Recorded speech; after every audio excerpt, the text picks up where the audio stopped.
Ajwa road પર મારામારી અને લૂંટનો પ્રયાસ, સ્થાનિકોમાં ભયનો માહોલ।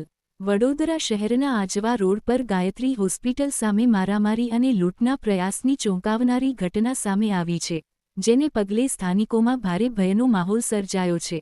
મળતી માહિતી મુજબ, બુટલેગર તરીકે ઓળખાતા કામુ સિંધી, તેનો ભાઈ ગોલુ સિંધી અને લલ્લાભાઈ સહિતના કેટલાક લોકોએ મળીને એક રિક્ષા ચાલક સાથે ઝઘડો કર્યો હતો।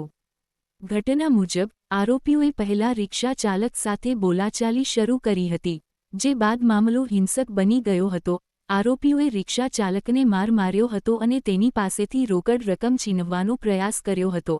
આ સમગ્ર ઘટના દરમિયાન આસપાસના લોકો ભયભીત બની ગયા હતા અને કોઈએ પણ વચ્ચે પડવાની હિંમત કરી નહોતી। સ્થળ પર હાજર લોકોના જણાવ્યા અનુસાર, ઘટનાના સમયે એક કારમાં લગભગ 7-8 લોકો હાજર હતા, જેમણે મળીને આ હિંસક વર્તન કર્યું હતું। આ ઘટનાએ સ્થાનિકોમાં અસુરક્ષાની લાગણી વધુ ગાઢ બનાવી છે। ખાસ કરીને ગાયત્રી હોસ્પિટલ જેવા વ્યસ્ત વિસ્તાર પાસે આવી ઘટના બનતા લોકોમાં ગુસ્સો અને ચિંતા બંને જોવા મળી રહ્યા છે।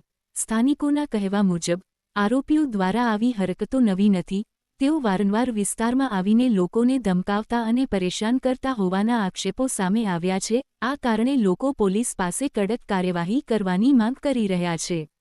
ઘટનાની જાણ થતાં જ પોલીસ તંત્ર હરકતમાં આવ્યું છે અને સમગ્ર મામલે તપાસ શરૂ કરવામાં આવી છે। પોલીસ દ્વારા આરોપીઓની ઓળખ અને તેમની સામે પુરાવા એકત્રિત કરવાની કાર્યવાહી હાથ ધરવામાં આવી રહી છે।